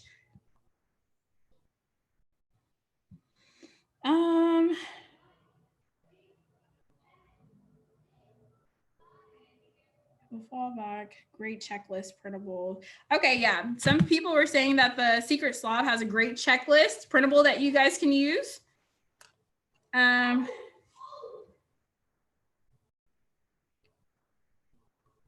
Trisha, you are not alone with getting overwhelmed, getting anxious, and then shutting down. I feel like that's a huge theme that we've talked about on the Peaceful Homekeeping Challenge, because it's something that I can relate to. And I think like, I don't think I realized that I was doing it. For me, I think it was a little more subtle. Like, I don't think I felt like super anxiety, but what I did do is be like, oh, I can't do that now. I'll get to it later. I'll do it later. I'll do it later. And then, girl, months and years would go by, stuff wouldn't be getting done. And so I was actually thinking about like how this kind of all comes full circle, because I remember just even with my boys, when my boys were young, I felt like I was just putting so much of my life on hold, because I was like, I want to be like a good mom to them. I want to show up for them. I want to do my best for them. And then I remember when they went to daycare, I think we were trying to do kindergarten readiness stuff. I felt like so much like relief, you know, finally having time to work on the stuff that I wanted to work on and pursuing other things. And, you know, and all the hours of my day not being tied up. And then I had my twins. And so I felt like I was starting back over. I was getting back into that season where I had to like give, and never like be able to do anything for myself or be able to progress in the areas that I wanted to progress. And I made a promise to myself. And it's just kind of cool how this fly lady stuff all kind of ties in. I was like, I'm never, ever, ever going to sit still again. Ever, because time does not care if you do something about your problems or if you sit still. Like, you can sit still and be sitting in the same place 3, 4, or 5 years from now. And that is exactly what happened to me. And I was like, I will never do that. And I'm like, with these twins, I don't care if I have to show up and work on the things that are important to me in little 10-minute pockets here, 15-minute pockets there. I'm going to be doing something. And you guys, me showing up, doing a crappy job, or just showing up and doing the best that I can for my little pockets of time has just taken me so much further with this YouTube channel, this community that we're building here. That wouldn't have happened if I was waiting for the perfect time with my home, feeling more pulled together. You know, these things wouldn't happen if I was just sitting here getting overwhelmed and waiting for the perfect time.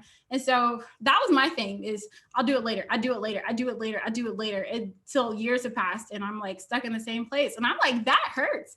That hurts to feel like, you know, that you're capable of doing great things. You're capable of doing stuff, but you're not moving, like you're stuck in the same place.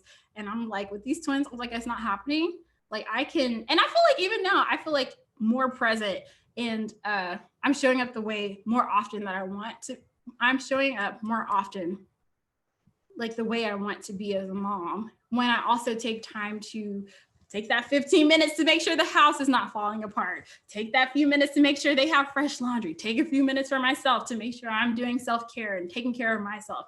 Take a few minutes to work on my YouTube goals. Like, we don't have to do everything in such a grand way to make progress and for things to be moving along and getting better.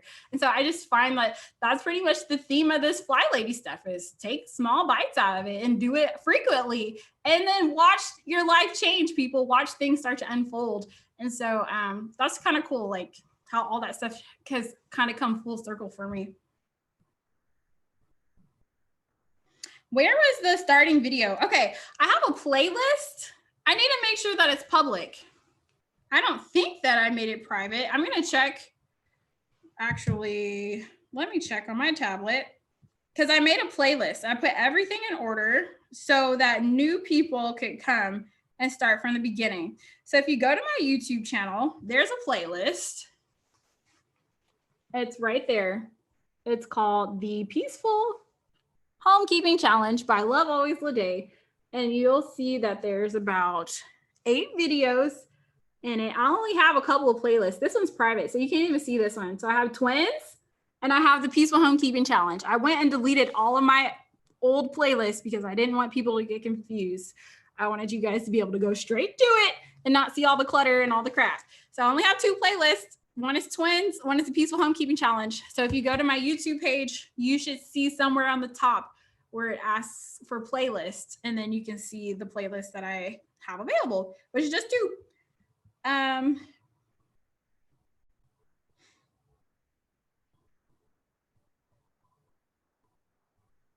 Thank you, MB Wilson. She said she liked my glasses. Thank you, girl. I think the name is How to Keep Your Dishes Under Control. Yep. Look for the playlist on our YouTube page. Yep. You and the ruler.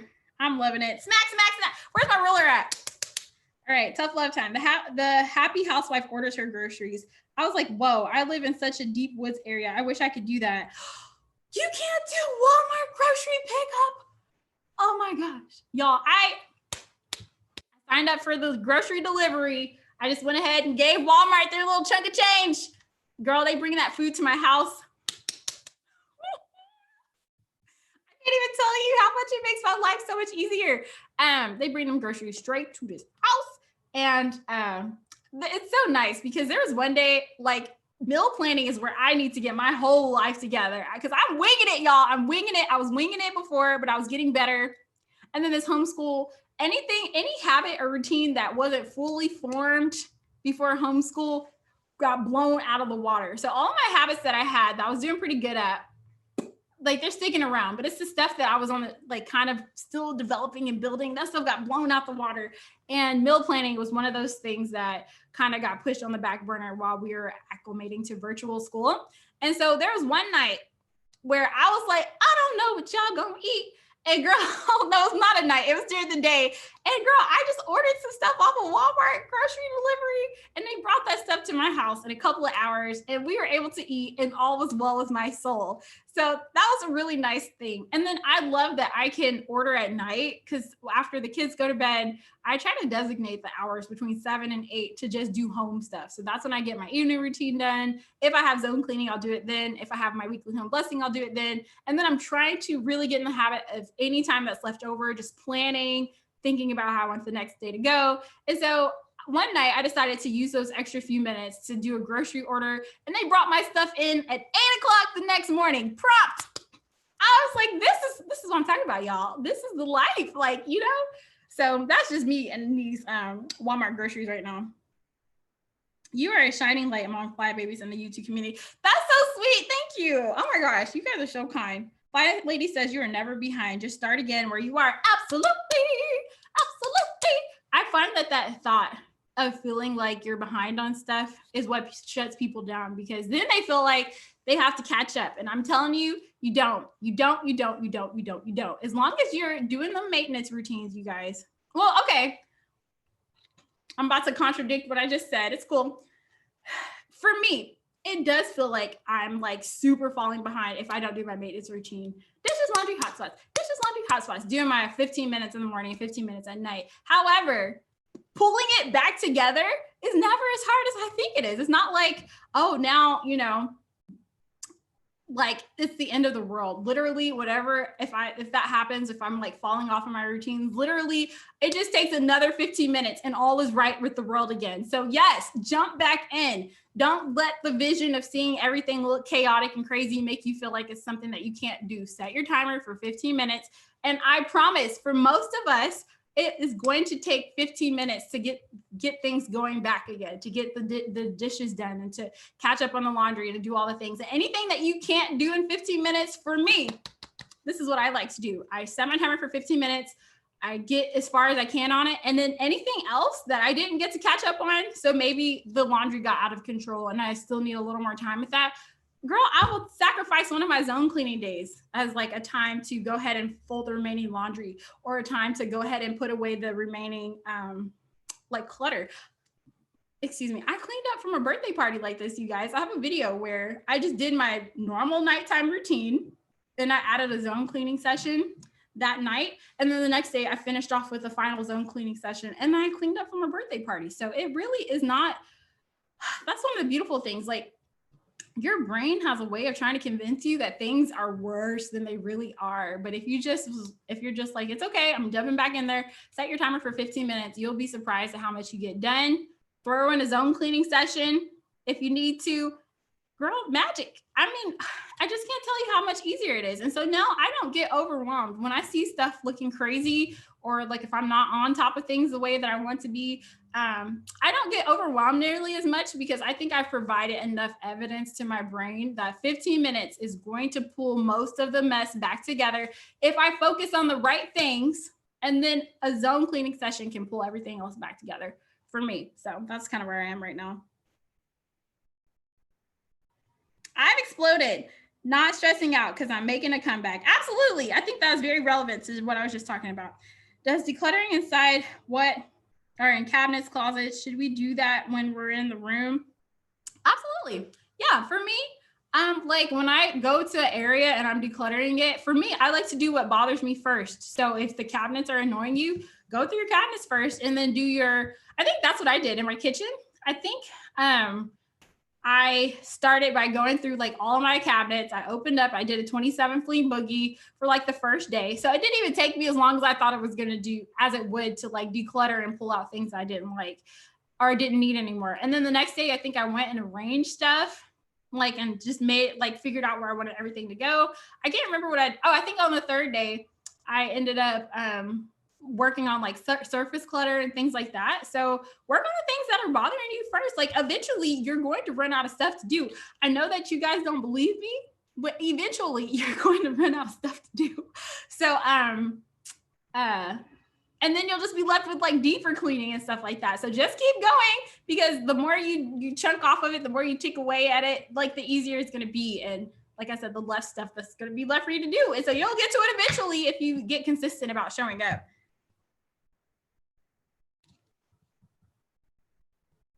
This is timely. I struggle with how to let go of what I don't need. I feel like I'll need to do it at some point. The thing that finally helped me was a 27 fleeing boogie with Fly Lady.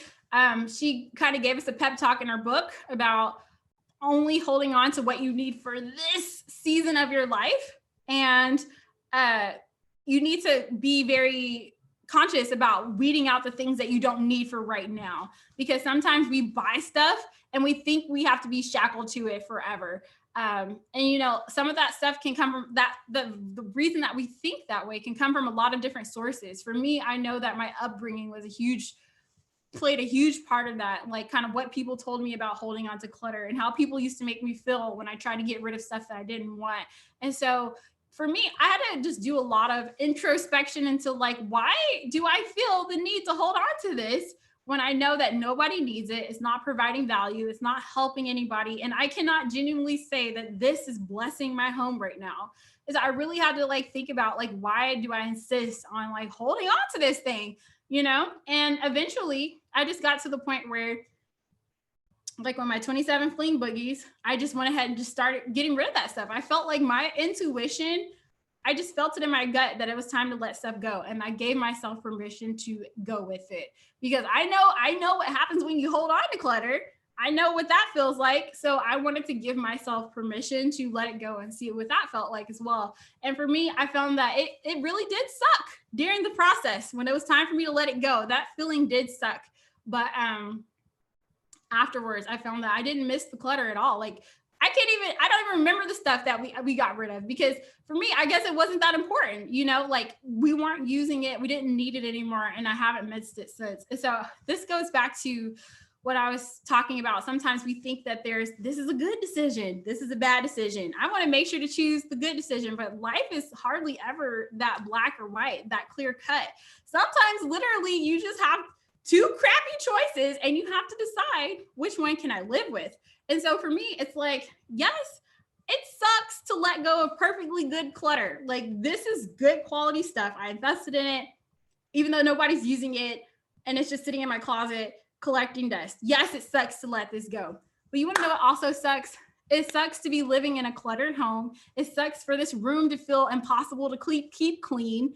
You know, it sucks for me to be bringing in new stuff for my growing boys as they're getting older and they're getting new interests and they need new stuff, for me not to have a place to put it. Both of those things suck. So I have to choose, which suck do I want to deal with? Do I want to let it go and create space? Or do I want to like hold on to it and be fighting with my home? And for me, I decided I wanted the space. I wanted to feel comfortable in my home. And so, yes, I endured that little bit of discomfort and I let it go.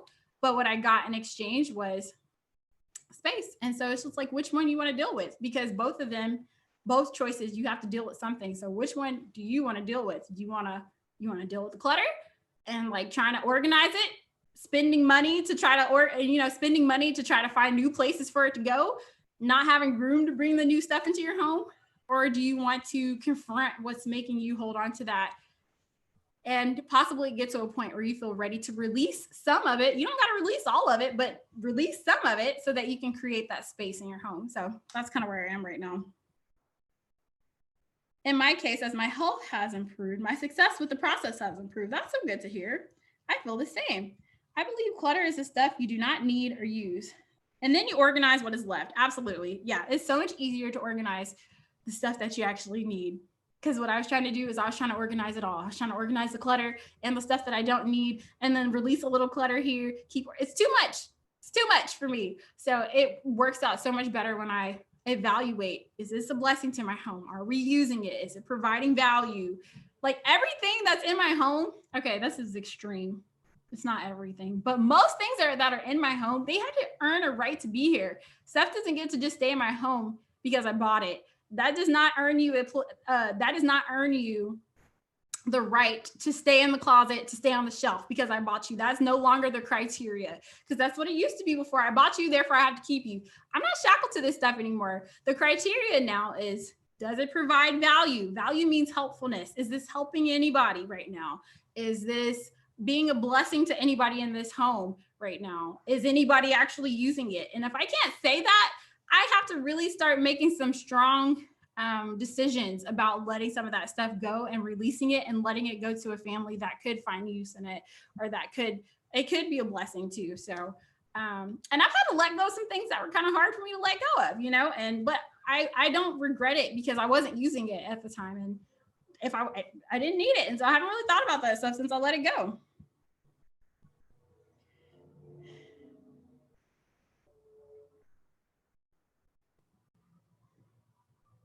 Okay.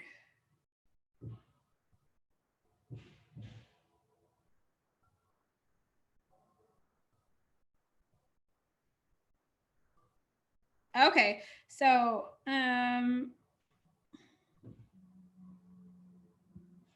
the basic weekly plan is what we're going to talk about next week. And it's pretty much, for me, the way I view it is how to do your home management stuff that's not cleaning. So we did the first 3 weeks, the first 3 levels of cleaning that we've talked about is all cleaning stuff. But you guys know that there's more to being a mom and being a home manager than just cleaning.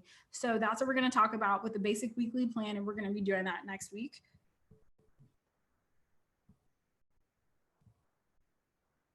Okay, someone has some suggestions for moms who are working. This is from, is it Lisbeth? A Better Life with Kat, she said, and also Diane in Denmark. So these ladies used to be Fly Lady mentors, and they have suggestions for moms who work. So there you guys go. Ooh, a cardio clean. I didn't know that that Miss Happy Housewife is doing that. So I'm gonna have to check that out. Last time I checked out the live weekly home blessings, it was like more podcast style, but I'm kind of curious. I think I'm gonna have to swing through there and see what y'all are doing over there. Okay. Okay, this is from Cam KLB. I've created 8 weeks of unique menus and shopping lists, which I rotate weekly on my calendar. Menu planning is automated. I need to get my automation life together because I'm hearing that this is the way to go. I was listening to, what's the name of that book? Oh my gosh. What's the name of that podcast? I bought her book. Let me look. Lazy Genius. There it is. I was listening to the Lazy Genius, and she just had this idea of how to meal plan that was just like, blew my mind. And I was just, basically that's what she did. She planned for a whole season at once, and she had like different themes, and then she would like fill in. Basically her thing is like, sometimes it's overwhelming to meal plan because we have too many options. And so she kind of found a way to help us be creative, yet narrow that crap down so we don't feel overwhelmed. And then once you have that process in place, then you can go in and be able to meal plan like easily. And I haven't done it, you guys, because my problem is I got all these kids with food allergies. And so our stuff is kind of like repetitive. And I think, honestly, I'm probably still in the process of trying to find ways to expand our diet with the limitations that we have. And so sometimes I get in a rut and I get bored with us eating like the same things over and over again. And so it makes me not motivated to plan to eat the same thing over and over for 8 weeks. So I think a big piece of that is I need to get my life together. I need to put time into it, and I need to try to find some more creative ways to work with what we can. So yeah, I love that. And I think that's going to be helpful for some people. Mm-hmm. Hey, Kenya.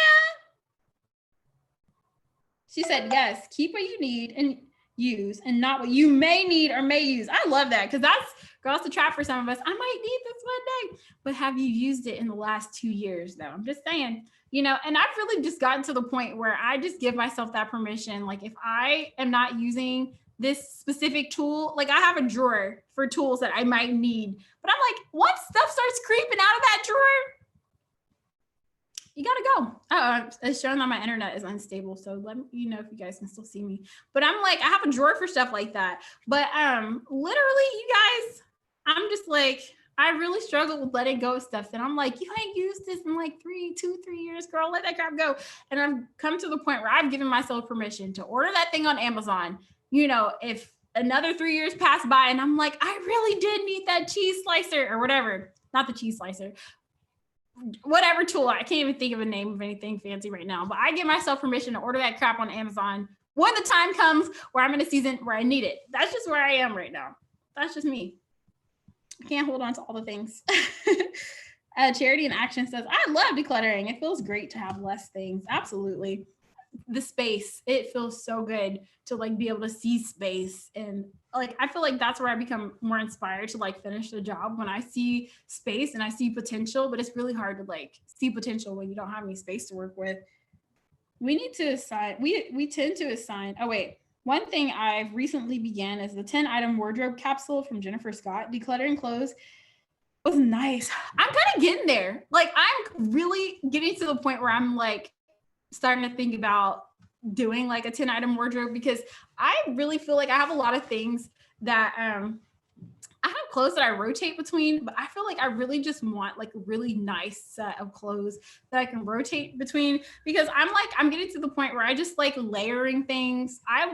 I noticed that I wear like a lot more neutrals lately, and I just like being able to like easily mix and match things together. So that is something that is totally down my alley. I might have to watch, what did you say her name is?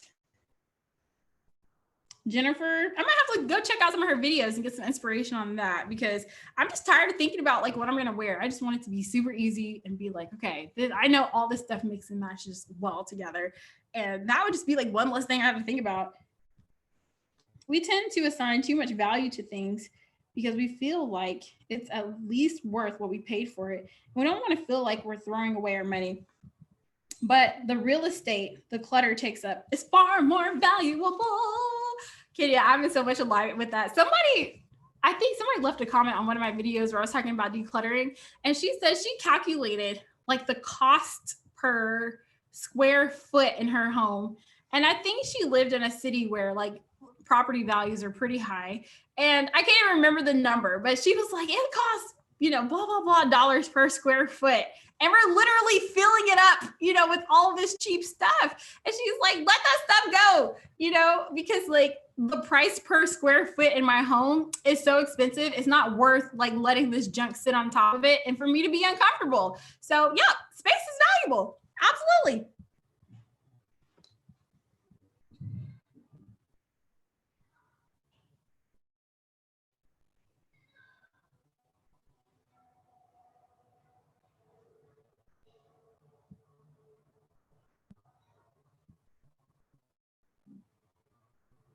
Okay, this is from Odalissus. Haven't gone to zones, doing swish and swipes, but have clutter in cabinets. Feel like I should do all at one time, like clean bedroom, declutter cabinet.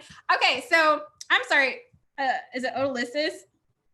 I feel like this conversation would be more productive if you like start from the beginning with the peaceful homekeeping challenge, because I feel like there's only so much explaining that I can do with the system like here.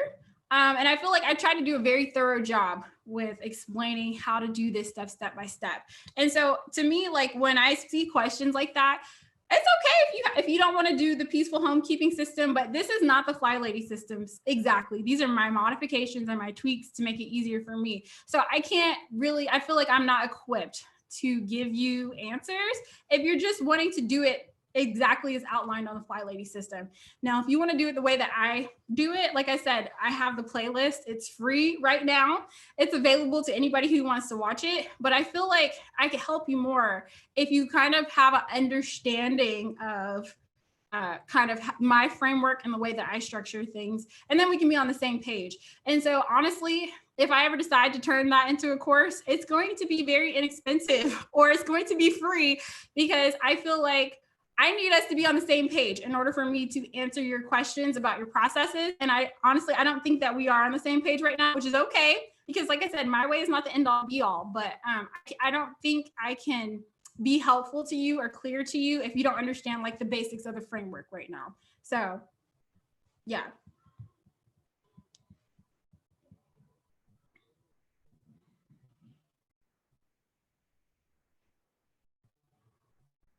This is Martha. She said, as long as you keep those corners in your room clear, everyone is psychologically convinced the room is getting less clutter. That's hilarious, because I feel like that's how I feel. Like I feel better when I don't see stuff on the floor, because I just handled it in zone cleaning. I did my morning routine, so I've handled the I've handled the like surface clutter that accumulated through the day. The dishes are done. Like, like open a drawer, open a cabinet. It might be questionable, but like psychologically, it makes me feel better when I just don't see the visual clutter. That's just kind of where I am. Okay, so it sounds like Charity, you're saying that the 10 item wardrobe is super easy. And she says, I should definitely try it. Girl, I'm just thinking about it. I'm thinking about it. Because right now I'm also in a season where I need to buy clothes. I told y'all guys about this Corona weight gain. So I need to buy clothes anyway. And so I might as well be strategic about it. Get me a little capsule wardrobe so I don't have to spend all the money. So, and then I can look nice and it'd be easy for me to get dressed. So I'm kind of glad that you brought that up today, because it might be something I could consider.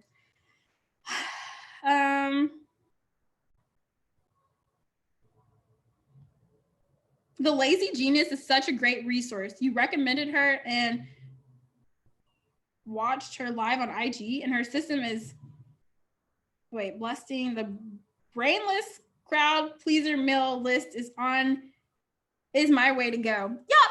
I bought her book. Have you guys bought the Lazy Genius book yet? I haven't read it yet, so I can't tell you if it's great or not. But I'm in so much alignment with doing what's important, or I can't even remember her motto, focusing on what's important and being lazy about everything else.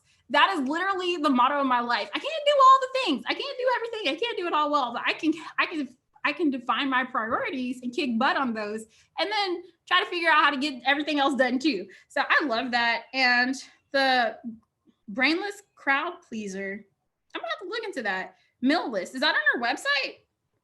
I love how Fly Lady says you can't clean clutter, so decluttering is so important. Absolutely. Perfect. We'll do the peaceful homekeeping challenge. You want, okay. Yeah, absolutely. I feel like, if you go through this and you have questions, I have feedback form. Girl, I'm on Instagram. I got email, and I feel like I try my best. Like I can't be on social media like all day, every day, but I really try my best to respond to every person who leaves me an email, who sends me a message, who tries to communicate. I communicates back. Now, I think there are some people who ask questions and I waited until this video to address them, but otherwise I try to communicate with everyone. So if you have questions as you're going through the system and as we're kind of getting on the same page, definitely feel free to reach back to me. And I think that I could possibly give you answers that are actually helpful and that makes sense. And so, yeah.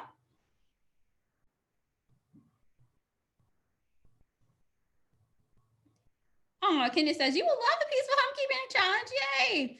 Thank you. Hope no one was offended. Girl, no offended over here. I just, I just feel like, I just want to make sure we're all on the same page. That's all. Like, I honestly want to be helpful to everyone, anyone who feels like you just want like a new way to try something, but it also requires that, that you do your part as well. I have so many free resources and I want to answer the questions, but I fortunately I can't start from scratch. That's there's probably like what 10, 12 hours of content. So make sure you watch that thing on double speed. But for me to like start over from the beginning, it would be too much work, especially if it's like for free.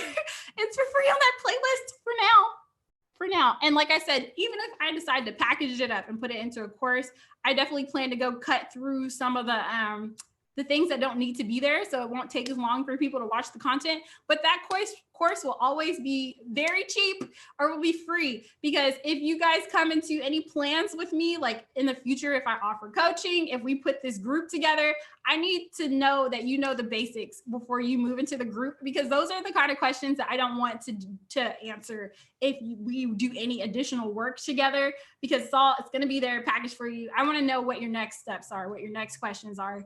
And so I think that the Peaceful Homekeeping Challenge, we did a great job laying that foundation. And you guys played a huge role in that and helping me do that with your questions and just your interactions. So I appreciate that. And I appreciate all of you guys. And so it looks like we're winding down with the questions. Oh, wait, we have one more. It's just meals that you can almost do with your eyes closed, and everyone loves them. Also, she mentions to ask family members, what do they want to eat, and make it easier for you to plan. Oh, okay, I see what you're saying. Like just having like that list of meals ready to go. So when you need to think of something, you're not starting from scratch. You have a list already written down. Oh, that's like right up my alley, girl. So yeah. So anyway, I think we're winding down with the questions. So I'm going to go ahead and wrap this thing up. This is about true to my nature, a good 2 hours. So that's cool. Thank you guys so much for joining with me on this Q&A. I hope that this was like helpful and entertaining to you guys. This was, out of my comfort zone, but now that I've done it, it's been really fun to do. So next week, we are going to be working on that weekly home blessing one more time. I think I was working on the emails that are going to go out this week. And so I feel like I was listening to some of my best motivational music, and I really feel excited for the emails that are going to come out next week. I really designed those emails to be encouraging and to be uplifting and to just get you guys motivated to jump back in the game. Because sometimes when we try something and we stumble, sometimes that can be a little frustrating to us and makes us feel like we don't want to try again. But I really hope that I'm going to send these emails out to y'all. And if you were thinking about considering not wanting to try again because you weren't happy with the way things went, I hope you'll think again, because Tough Love Day, Teacher of the Day, Professor Day is coming in the house next week. So you guys, I will be updating my description box. I usually do it in the evening after the girls go to bed. So if you haven't gotten on my email list, make sure you do that.